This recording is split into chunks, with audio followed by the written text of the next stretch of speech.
So good evening, everyone, and welcome to Future Focus 2026. My name is Shreya Jain, and I'm an OD candidate in the class of 2027 at the University of Waterloo. Hi, my name is Elisa Haley, and I'm an OD candidate of the class of 2028. And we're very excited to be your host this evening and welcome all of you to this year's Future Focus event. Woo! Has everyone gotten dinner? Hope you're enjoying the food. It's wonderful to see such a strong turnout of students, industry partners gathered here tonight together. Events like this are only possible thanks to the generous support of our sponsors. We'd like to begin by thanking our visionary sponsors. I recommend Specsavers Canada, FYidoctors, and OSI Group. And we'd also like to thank our Horizon sponsors, Vogue Optical, CSI Dry Eye Innovations, Nikon Lens Canada, Bausch & Lomb Canada, CRO Clinical and Refractive Optometry, and MNP. We truly appreciate your support in helping create opportunities for students to connect with leaders across the profession. This evening's theme is Vision with Purpose, building meaningful careers in optometry. As students, we often think about where our careers might take us, the type of practice we want, the patients we'll serve, and the impact we hope to make. Tonight is about exploring those possibilities and hearing directly from people who can help you shape your path. And we put together a program designed to encourage conversation, insight, and connection. We'll begin an industry panel discussion moderated by our fellow students, Natasha and Maryam. And our panelists will share the experiences and perspectives on career pathways in optometry. After the panel discussion, we'll hear from tonight's guest speaker, who will share a personal perspective on building a meaningful career in the profession. And tonight's guest speaker will be introduced shortly after the panel. And now, to begin our program, we'd like to invite Natasha Reyes and Maryam Safdar to the stage to moderate tonight's Future Focus Industry panel. Please join us in welcoming them. Hello, thank you, Elisa and Shreya, for the lovely introduction. My name is Natasha Reyes. I'm in the class of 2026. And tonight, I'll be co-moderating this event alongside my classmate. Hi, everyone. Thank you for being here. My name is Maryam Safdar. I'm also one of the 2026 OD graduates. Shout out to them. I can see all of them here. We're really excited to be moderating tonight's Future Focus Industry panel, where we are going to hear directly from industry leaders across different practice models and organizations about their experience, career paths, and perspectives on the profession. So the goal of tonight's moderated panel is to hear from industry professionals who are working in the career so that we can gain some insights about how we can build meaningful careers in optometry ourselves.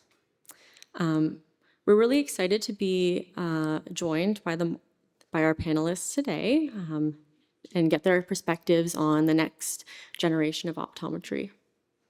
Now, before we begin, let me briefly explain how the discussion is going to work. First, we'll introduce each of our 4 panelists. Each panelist will give a short opening statement to introduce themselves and share a little bit about their career journey. After the opening statement, Natasha and I will guide the conversation with a few prepared questions. Each question will be directed to a primary panelist who will begin the response. After that, we'll invite one additional panelist to add their perspective so we can hear multiple viewpoints. Once we have gone through those questions, we'll open the floor to questions from the audience. When asking a question, you can direct it to a specific panelist if you wish, and we'll also invite others to add their thoughts.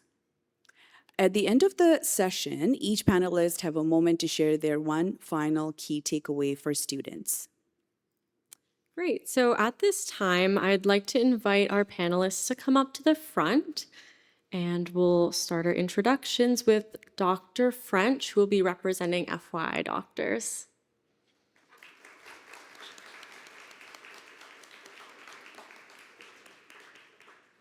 All right, so I'm Dr. French. I graduated from the class of 2019 from the University of Waterloo, and I see a couple of my classmates here today, which is awesome. I grew up in a small town in Ontario. I kind of always wanted to be an optometrist because I had a great optometrist when I was a kid. He was in his 70s and still practicing, and I'm like, man, if that guy can do this in his 70s, like this must be an awesome career. And then I stuck with it, and I realized how much I love talking to people and how much I like helping people medically and really treating like the whole person altogether. So I stuck with optometry, graduated from Waterloo, and ended up working with FYidoctors, which has been awesome so far. I've been there for 6 years. So thanks for having me. Thank you, Dr. French. And next, we're going to go over to Specsavers. We have Dr. Laurie Lesser. Right now, she serves as the head of optometry attraction for Specsavers Canada. Would you like to come up and introduce yourself? Hello. So I am an optometrist, obviously. Let me start again. I grew up in Ontario, in North York area of Toronto. I eventually moved to the United States because my parents made me, and I went to the Pennsylvania College of Optometry. I have practiced in both the US and Canada, and I've practiced in pretty much every mode of practice you can as an optometrist. I also have that sort of original origin story about optometry of, being 5 years old and getting your first pair of glasses. So I've known for a very long time that this was my journey. But I think everyone who becomes an optometrist has something in common, and that's wanting to help people. 2 years ago, I joined Specsavers because I shared their values when it came to equity in healthcare and reducing avoidable blindness by making eye care more accessible. Perfect. Thank you, Dr. Lesser. Our third panelist for the night is Dr. Michael Yee, representing OSI Group. Can we have you here, Dr. Yee?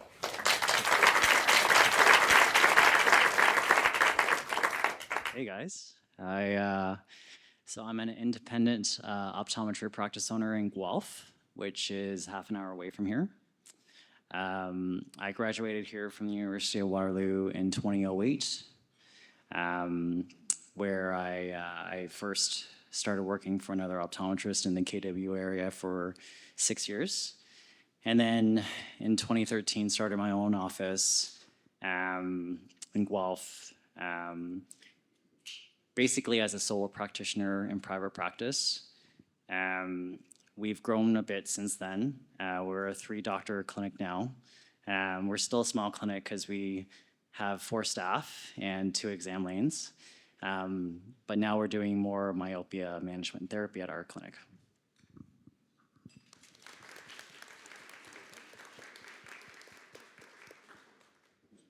And finally, we're pleased to welcome Dr. Apfelbeck, representing I Recommend.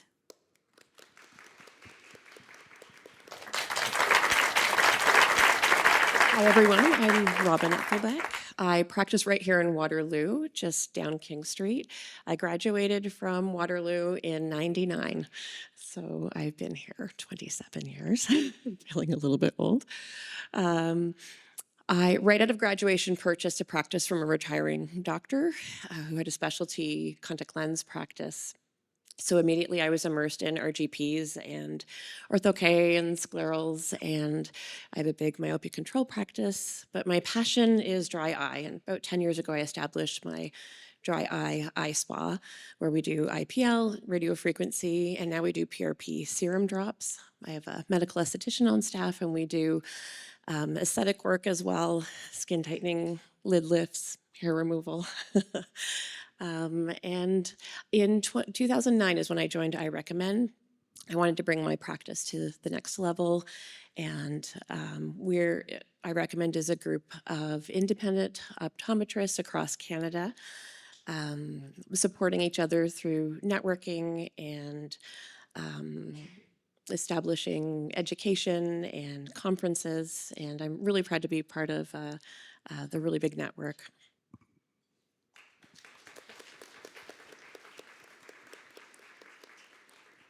Thank you to all of our panelists for those introductions. So with that, we'll move into the discussion. I am starting with an opening question for Dr. Yee and Dr. Apfelbeck. My question is, for students who eventually want to own a practice, what steps should they take starting in their first 5 years to position themselves for ownership? I would say when you're looking for your first position, do it thoughtfully. Look for a place where you can grow professionally. As you sit down for interviews, perhaps ask for transparency in business, or maybe you could take a bit of a leadership position. Learn how not only to be a really good doctor, but how a practice operates and how does a business work. And that takes time. If you have time to look at your own metrics as well, that's a great starting point. Like when you start working, looking at your revenue per patient or your capture rates, because what you measure will grow, right? What you don't measure doesn't necessarily grow. That's kind of a starting point, finding a really good position, a very good mentor, someone that's going to maybe let you into the business aspect of the practice. I agree with the mentor part. I think for me it was really important to, when starting out, to work in a clinical setting, to obviously continue to master my skills inside the examination room before starting to learn about outside the exam. So getting a good base of what kind of clinician you were was important at first, to figure out what I liked about the profession, what I really was passionate about. And I got comfortable with that inside the exam room until I started to learn more outside the exam room about the business side. And knowing what kind of clinician you are tends to help you figure out what kind of practice you want to work in. So that was my first step. Then obviously I started to wonder financially if I could start doing this, because you have to be financially in a position to obviously go to the bank and get a loan and be able to make payments after that. So that was my next step afterwards in the process. Then obviously starting to think about, where do I want to practice, the location, I guess. You guys are starting to think a lot about whether you want to work in a rural setting or an urban setting. That's good to know at that stage, to position yourself in a position where you can, I guess, see yourself settling down, maybe start a family. And then I guess the next step would be, once you actually do know where you want to be, maybe just start talking to a lot of the practice owners or partners where you want to partner into, to see what their intentions are, whether how long they want to continue working for, whether they're willing to obviously sell their practice or maybe want to be bought out. And then you start thinking about whether you should be getting a practice appraised and seeing what its value is, which is where you have a really good team of lawyers or accountants that help you with that you trust in the process, so they give you the right information.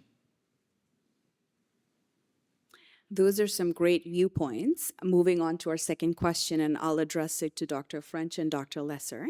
Tying into the first one, thinking back to your first year after graduation, what was the biggest surprise about transitioning from optometry school to practice? So I can go first because graduation wasn't that long ago for me, so it's still pretty fresh in my mind. I get told every day by my patients that I'm too young to be a doctor. So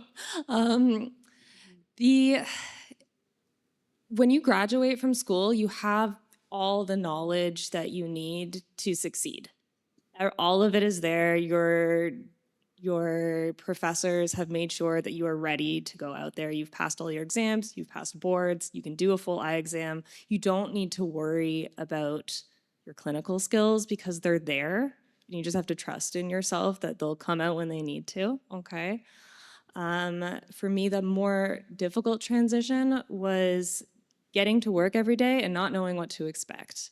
Because when you are having, 4 to 6 patients a day as a student, you are taught to look through all their files, kind of guess why these people are coming in, maybe do some research before they come into the office. You're already talking with your preceptor about what kind of conditions they might have. But in real private practice, it isn't always like that. And even then, and I'm sure they can agree with me, you'll look at your schedule in the morning and by the afternoon, it's completely flipped around and backwards. You'll have emergencies. You'll have patients that don't show up and new patients that are put in their place. So I think what I learned is to just expect the unexpected, and just take one day at a time and trust yourself and trust that you're going to be able to solve all the problems because you have that really good solid foundation from school, and the hard part is done. You're getting through all your classes right now, and you're going to be great when you get out into the real world. So just trust yourself on that.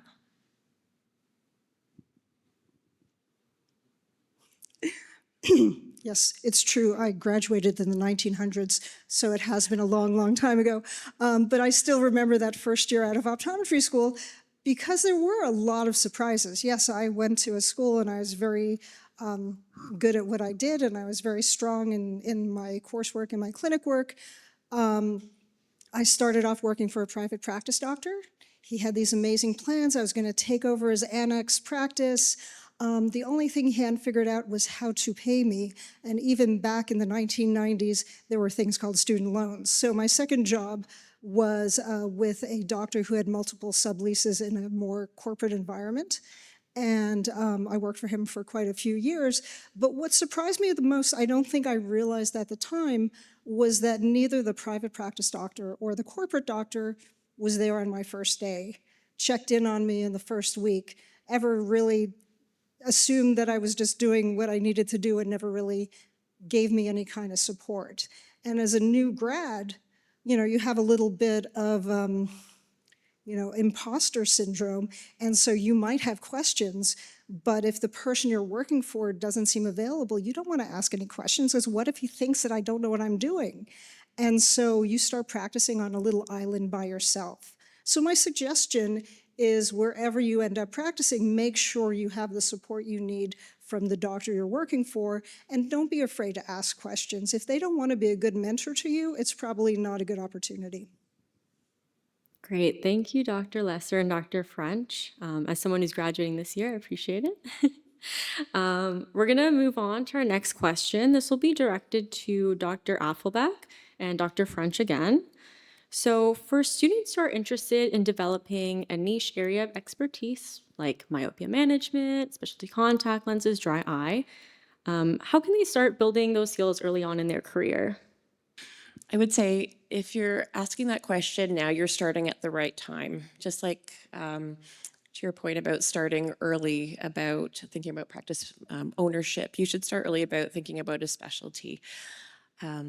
If you're able to, when you do your placements, pick a clinic that has a specialty already so you can kind of get your feet wet, you can experience that in real life.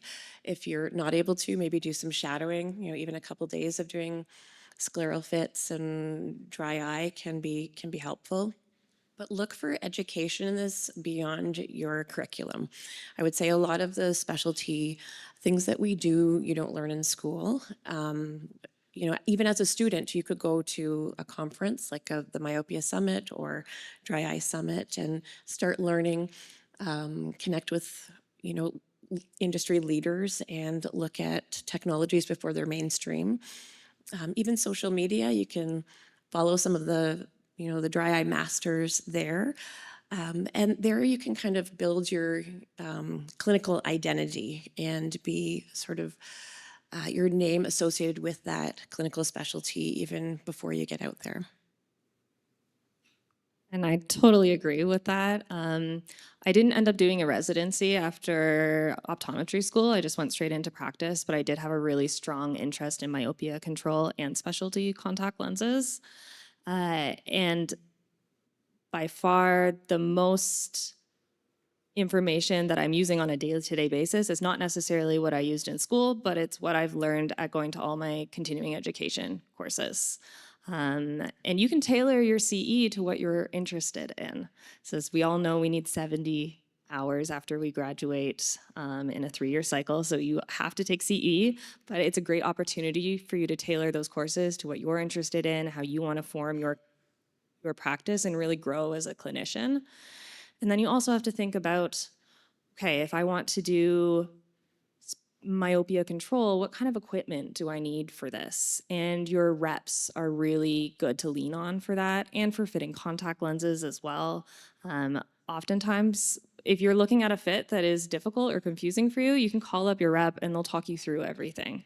If you need a new topographer or you need a biometer to start doing myopia control, talk to your reps and they'll give you the information that you need. I'm lucky with FYidoctors because we have a team of doctors already looking into all of the different technologies available in the industry at the moment. So they kind of have their top favorites. And I just needed to basically tell some support people at FYI, hey, I really want to do myopia management. This is what I've been doing so far. I had written out my own pamphlets. I was giving my everything that I've learned at my CEs. I was presenting that to patients. But it would be nice if I had a better quality topographer for Ortho-K, and it'd be nice if we got a biometer. And here are my numbers. That's important. Know if you have the patient base to support your specialty is really important. And you also kind of need to have an idea, even if you're working at a corporation or if you're working as an associate and not necessarily the practice owner, you still need to have an idea of the equipment that you're asking for. How are you going to be able to pay for it? Because whoever's buying them for you wants to know that they're going to make their money back, right? So have some kind of a business plan in mind. Know what you're going to charge for all of this specialty information that you have that's very valuable. Make sure that you're charging what you're worth as well. And ask for help and get the support that you need. I work for FYI, which has so many different doctors. I can quickly send an email, hey, I'm running into this weird case with myopia control. What have you guys done? And I get replies back instantly. So it's really great to make sure you're asking for help as well. Beautiful pearls of wisdom there for us. Now, the next question is addressed towards Dr. Lesser and Dr. Yee. Students often hear debates about corporate versus independent practice. In reality, what factors matter most for a new grad when evaluating a practice opportunity?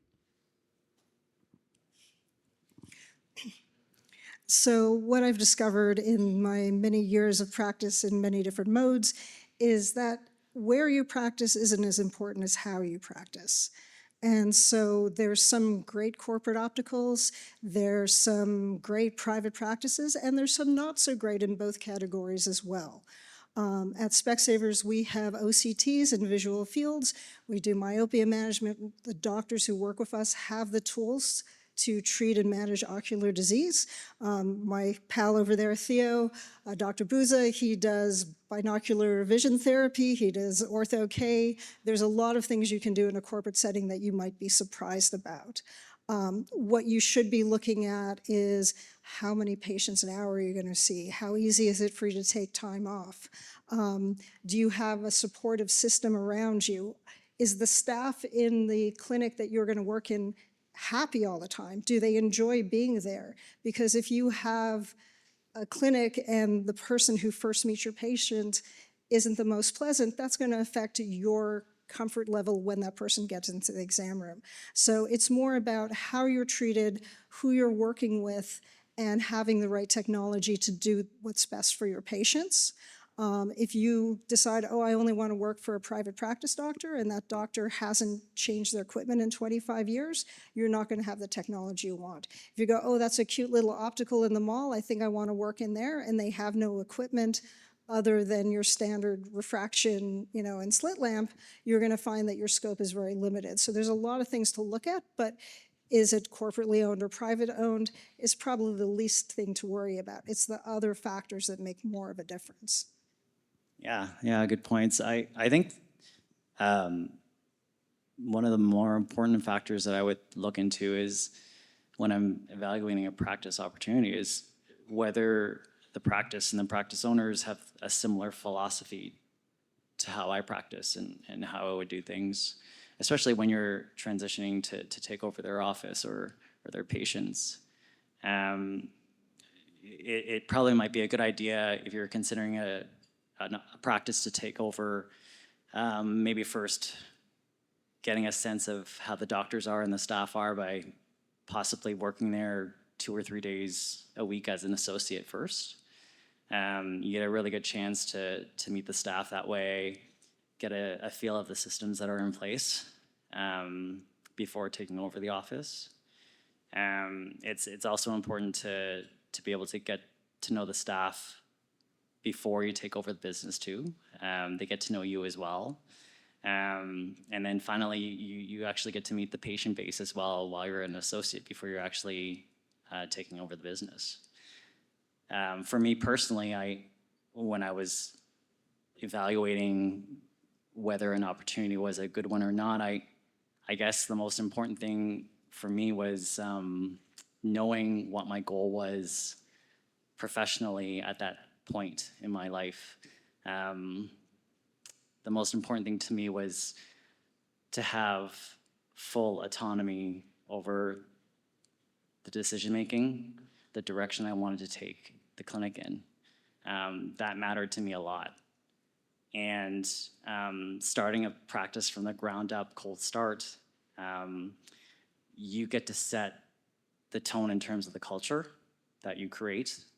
And basically you get to make the decisions based on what your core values are, what you believe in. I've been really fortunate that we've been able to make our clinic, make it a priority for our clinic to be more of a training ground for not only our optometry students, but for even our undergraduate students that just come in and they have no clinic exposure at all, and they just want to get to know what it's like being in a clinic, being in that environment, to know whether they want to pursue optometry. So I asked myself, if I didn't open my own clinic and I didn't pursue independent optometry, whether I would have that flexibility. So that was what was most important to me. Thank you to our panelists for answering those opening questions. We're going to move on to some student questions. We have some that we've gathered from students, but we just want to take a moment to open the floor if you have any burning questions for any of our panelists. Don't be shy. I'm sure there's some questions out there. We'll probably start with a question that was submitted to us before, and feel free to raise your hand if you have any burning questions there, okay? Now, optometry offices offers many different career paths: associateship, corporateship, independent clinic, specialty practice, and ownership. Which factors should students consider when deciding where to begin their careers? And I'll address this to Dr. French and Dr. Lesser. Sure, so I can start. I think you need to really consider yourself and get to know yourself and what is important to you.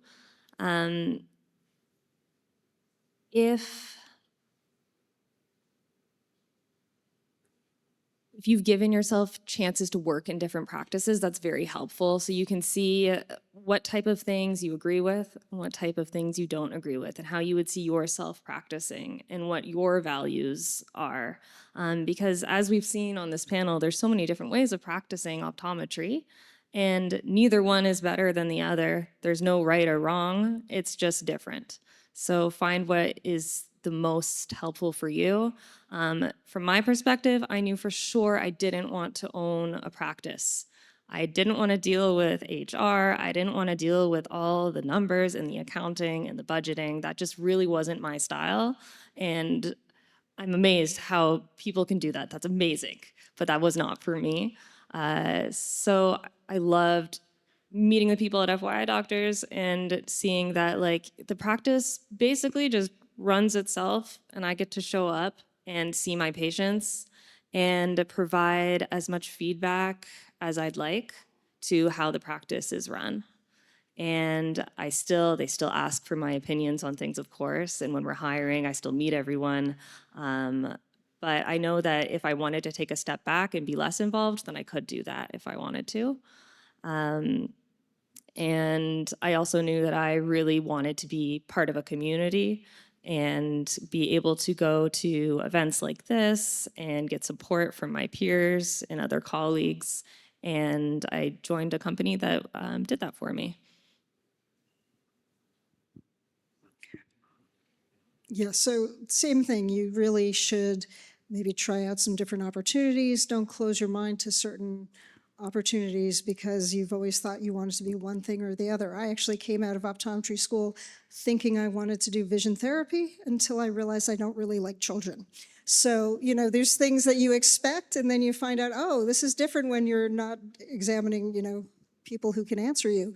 So the different opportunities you have are all in front of you. You have to think about your work-life balance, what you're looking for, what your pathway is. So the nice thing about when you come out of school, you can work for an associate for many different types of practices. At Specsavers, if you decide, you know what, I'm like being a associate, but I want to be a business owner, like Dr. Suma, Dr. Boza over there, you know, they have thriving practices. They have shares in their actual business that they work in.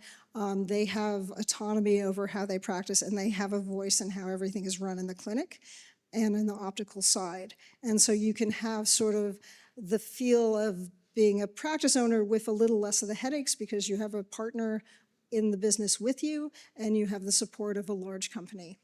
So I think it's worth exploring a lot of different things and seeing what works out best for you and be open to a lot of different ideas. Great. Thank you, Dr. Lesser and Dr. French. My next question will be for Dr. Yee and Dr. Apfelbeck. So for us students who really want to accelerate our development in our first few years out of graduation, is there anything in terms of habits, skills, or opportunities that we should really focus on early in our careers?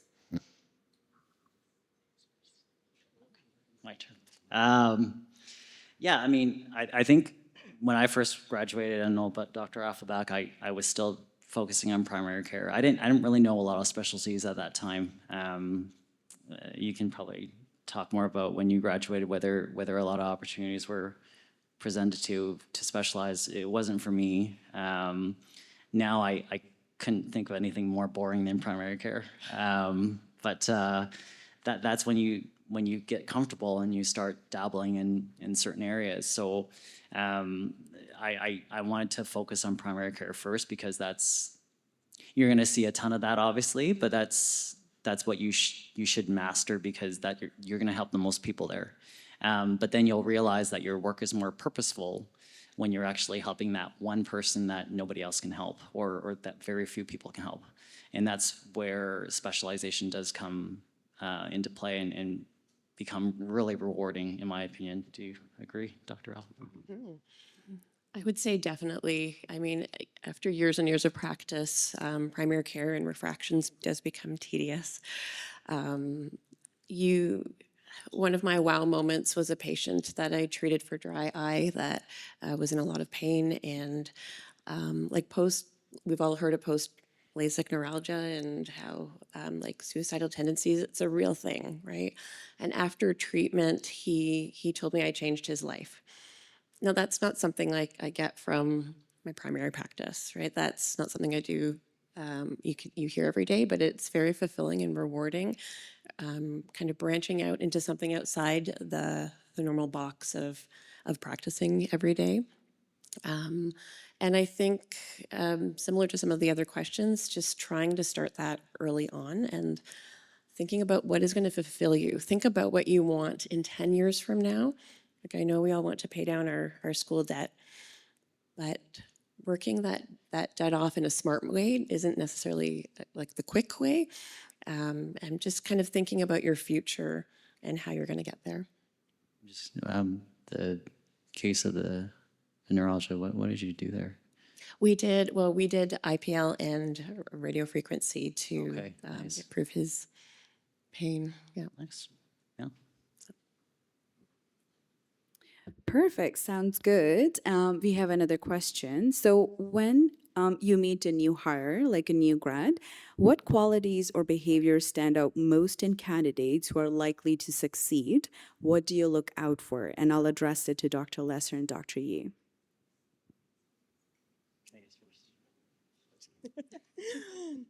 I think that I get the opportunity to speak to amazing optometry students all over North America.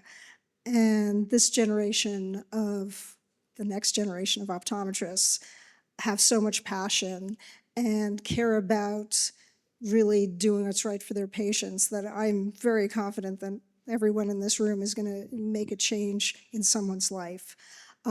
Just, come in with a positive attitude, talk about what your goals are, why you wanted to become an optometrist, where you see yourself, down the road, and what brings you the most joy or passion in the optometry you've so far practiced in your 4th year of optometry school.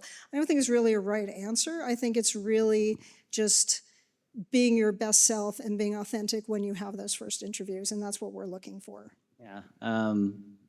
I guess I've been doing some interviews over the past few years, and I'm grateful to like every single student that I've met, because you get very different answers from everybody. I guess I love it when students know what they don't know.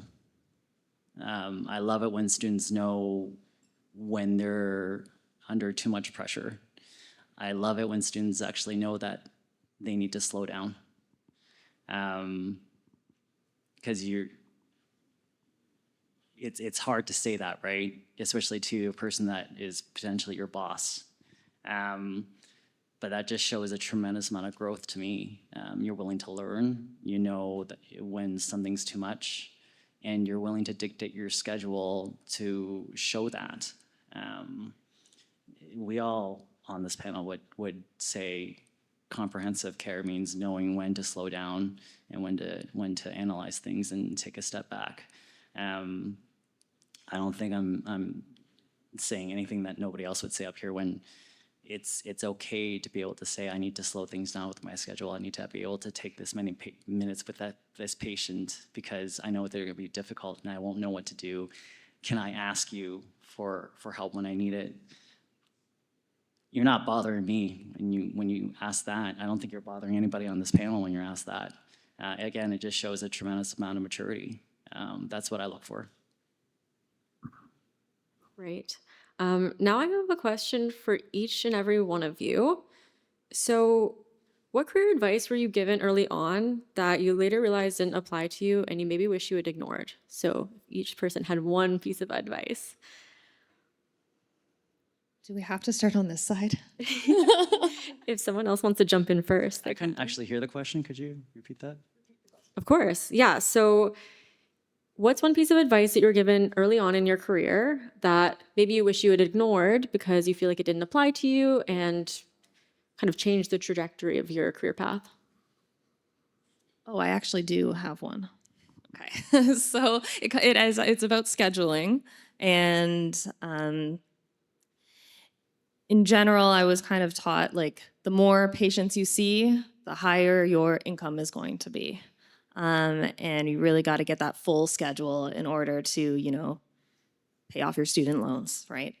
I learned that that's not the case. I have days where I see like 8 patients and I'll make the same amount as a day where I see like 14 or 15 patients. And it really just depends on listening to your patient's needs and knowing that you're able to support them and be able to tell them, oh, I'm hearing you like to play pickleball, but you're wearing rimless frames. If you get smashed in the face, your glasses are probably gonna break. Maybe we should try some sports glasses. Maybe we should try some UV protection. Your eyes are really dry and we have a lot of different options for you at this clinic, and we made it easy because you can just go to the front and everything is there for you.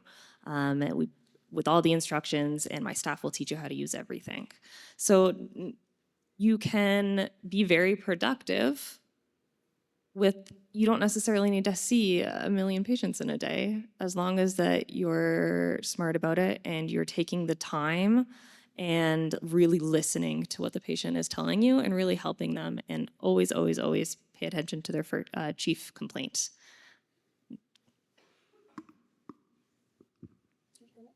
No, that was a good one. Do you have one? I'm still thinking. Sorry, you go ahead. Like, I would completely agree with that. As students come through, rotating through my clinic, that's often a question like, how many patients can I see in a day? But that's probably not the right question to ask. It's more like what am I going to be making in a day? And you can be at a place where you make the same seeing 8 people or seeing 25 people. So that was something really early on in my career I had to learn. Or just believing that patients don't care about their glasses, that they just want, the least expensive option. In fact, starting higher and working down is the way to go, never prejudging and always offering what's the absolute best for your patient, not just ocular health, but also optically. I'll go in a different direction. So a colleague of mine, he was older, and he said, you have 2 lives. You have a life before 40 and after 40. And before 40, we're all killing ourselves to be successful, or whatever we think successful is. And then by the time you turn 40 and afterwards, you have your second life, which is actually trying to do better personally, I guess. And I shrugged it off. I thought that was just nonsense. I have plenty of time to actually have a family, live a fulfilling life outside of the clinic. But I should have listened to him. It's actually true. I lack a lot of personal things where I'm doing okay professionally, but up until recently, I didn't realize how it was unfulfilled in terms of my personal life. So I guess work-life balance does exist and is important. So you have to remember that. And I wish I had listened to that person. I think probably when you come out of school, you may get some advice and you don't realize your worth as an optometrist. And lucky for all of you, you're kind of in a seller's market. So you can negotiate with whoever you're going to work with. You can make sure you have that work-life balance. You can make sure you have, every other Saturday off or whatever you're looking for. Don't be afraid to ask for what you want. And I think it took me a long time in my career to do that. I was always trying to be a team player and doing things and overworking and missing things with my family because I was trying to prove something to whatever doctor I was working for instead of thinking about what's best for me, what's best for my family. So if you start out graduating and you keep that boundary for work-life balance, in the long run, you're going to have a more balanced and successful life. Great, thank you. At this time, are there any students out there who have any questions for our panelists? I think I see someone's hand. Oh, no, they're scratching. Okay, sorry. Okay, we will move on to a couple of closing questions for all of our panelists. If in between any of these, someone has something they really want to ask, it's your chance. There's a hand back there. We appreciate you a lot. We're gonna run you a mic. What do you think the hardest part of being an optometrist is? The hardest part?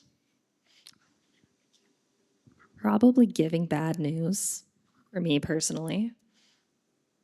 Giving bad news to patients. Patient or giving bad news to the patient? Giving bad news to a patient, yeah.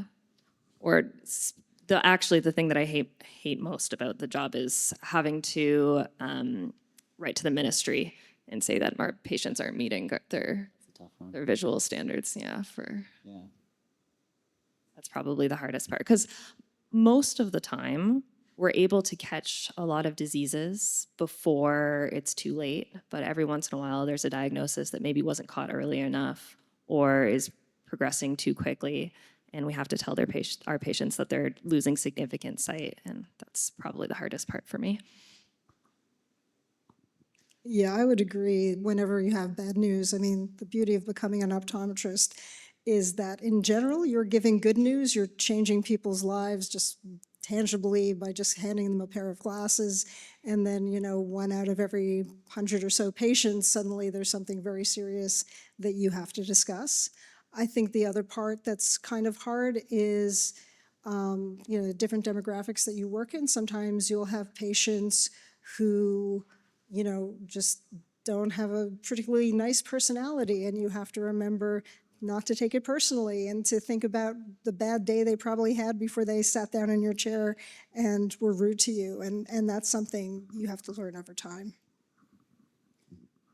I guess for those were totally, I agree. I don't envy having to tell someone bad news. I think if I'm talking about like in our day, just not knowing what the day is going to be like.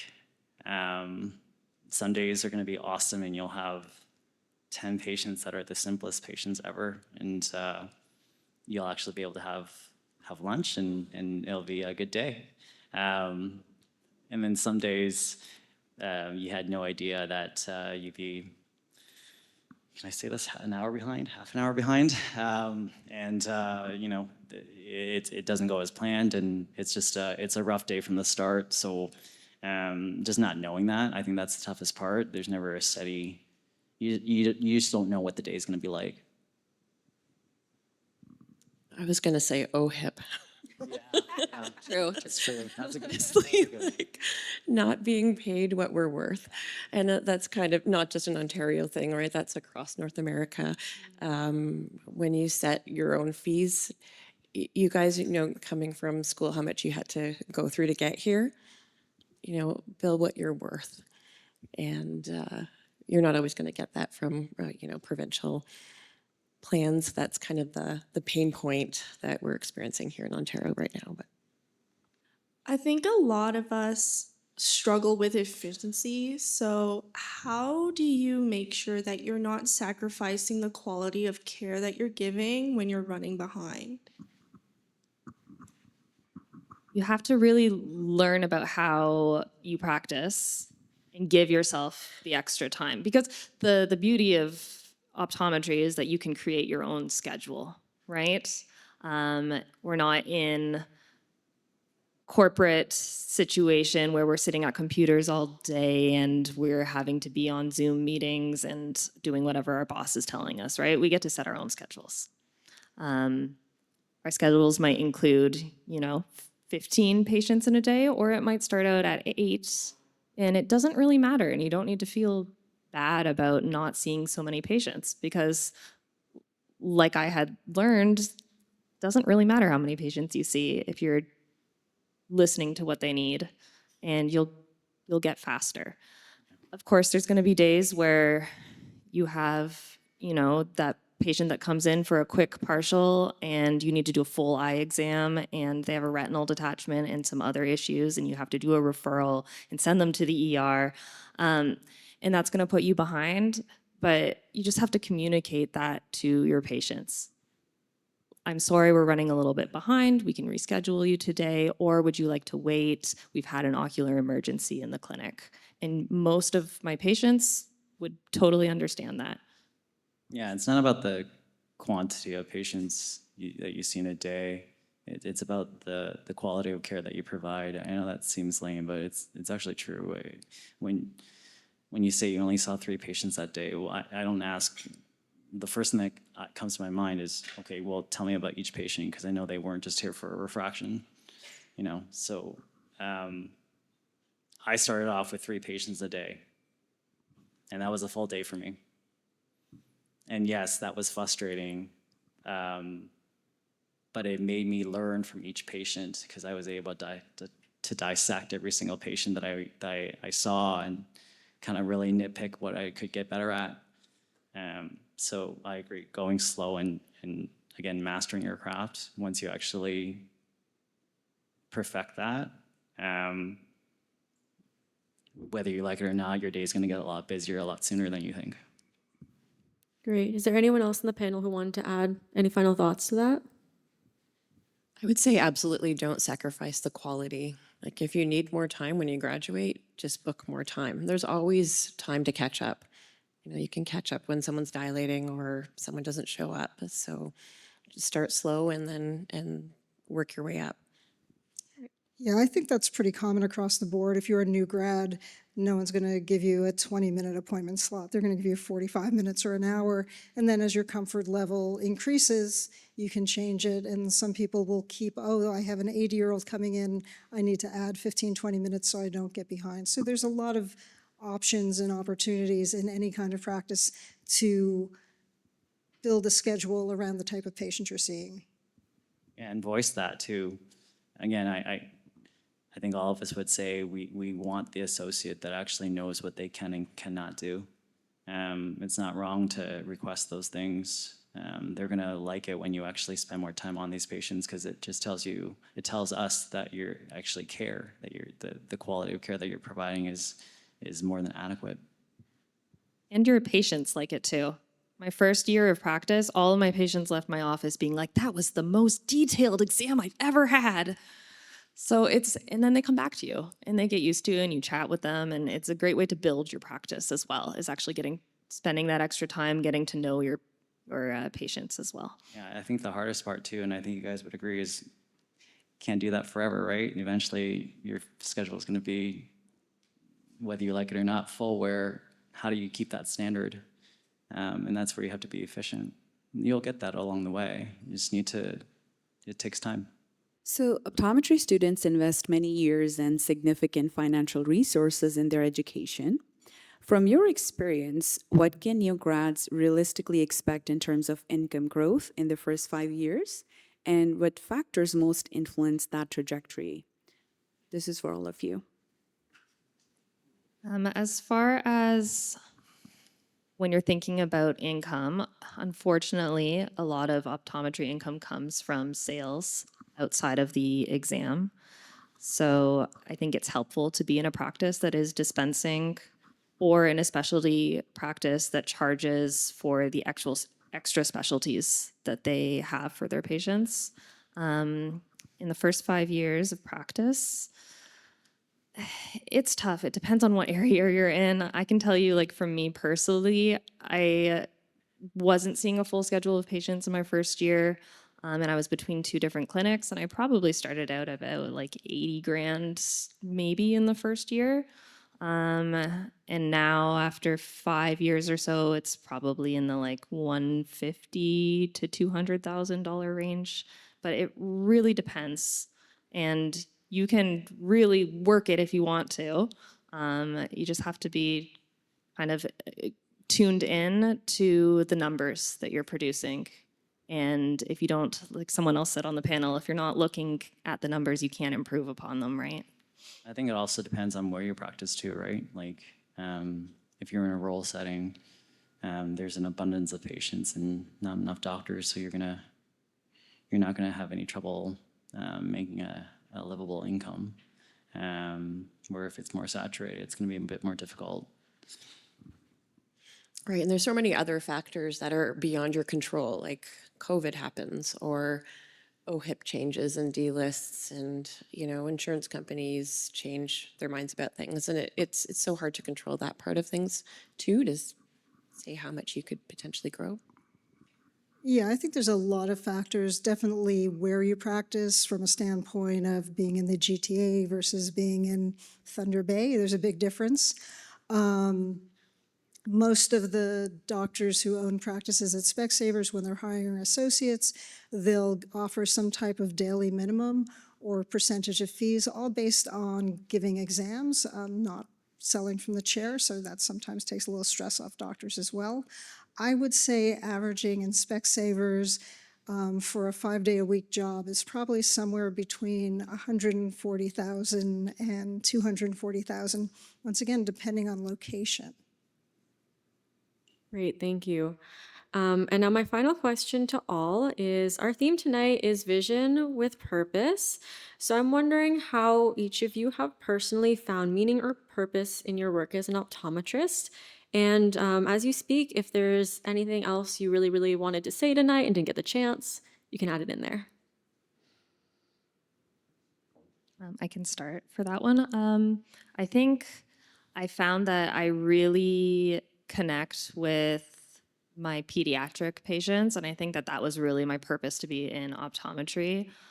I have a great time with the kids in the practice. They like light up my day when I see them, and I also really like that we're able to do myopia control, and I feel passionate about it. And that passion comes across when I'm explaining it to their parents and I'm showing them how long their child's axial length is and where they are on the growth charts and how we can potentially change their lives by starting treatment now compared to what we used to do and just sit back and watch and wait for these kids to get to a -7 and -8. And that's knowing that I'm able to make such a difference in a child's life has like really just puts a smile on my face and is be like, yeah, like I'm in the right, this is the right mode of work for me. This is the right opportunity for me. So but it took probably like a couple years to figure that out, and I'm glad that I found that little niche that makes me happy. I think I just always enjoyed helping people, and I know people who are not optometrists are like, isn't that kind of boring sitting in a dark room saying one or two? And I'm like, that's not it. It's the person attached to the eyeballs.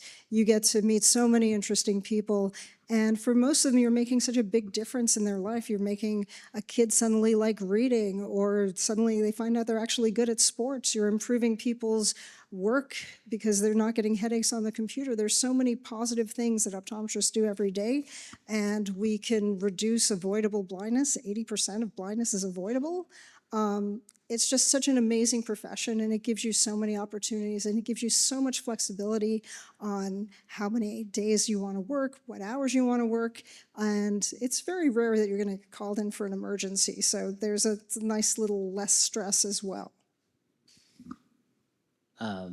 So I just think back to earlier this year when I was talking to the third years. I was telling you about that case where I was examining a child and she had a true CI, and I was so proud because I diagnosed her and I was able to find out why she was getting headaches, and I was so excited about laying out the plan. And then the last question that only mattered to them was what their pupillary distance was so that they can get glasses, and just do that. And then go to the next optometrist and complain about the same thing 2 years later. I guess now that I have my independent clinic, I feel like I can actually, patients come to see us because they expect us to fix their problems. They're not looking for a transaction. They're looking to actually establish a relationship with their doctor, because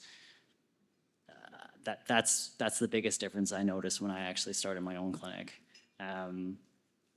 They remember me. They don't just remember the name that was on the door. They remember me. So that was purposeful to me, being able to establish those relationships. I hope to have relationships with my patients like 40 years from now, if I'm working that long. But just basically making sure that I'm able to stay in touch with those patients and they keep coming back to me. That was the most important thing. People will always remember how you made them feel, right? They don't necessarily remember what you told them or what you did, but the experience that they get when they're with you is so important, and it can be fulfilling, right? It just like you guys all spoke about the patient relationships that you have year after year. Our profession is amazing and our scope is expanding, and it's very exciting. There's so many new things. There's always something to delve into, always a different specialty around the corner. And everything's so interconnected. Like when you find that patient with the brain tumor and you're able to help someone beyond the scope of refraction, it's really rewarding. It's a rewarding profession to be in.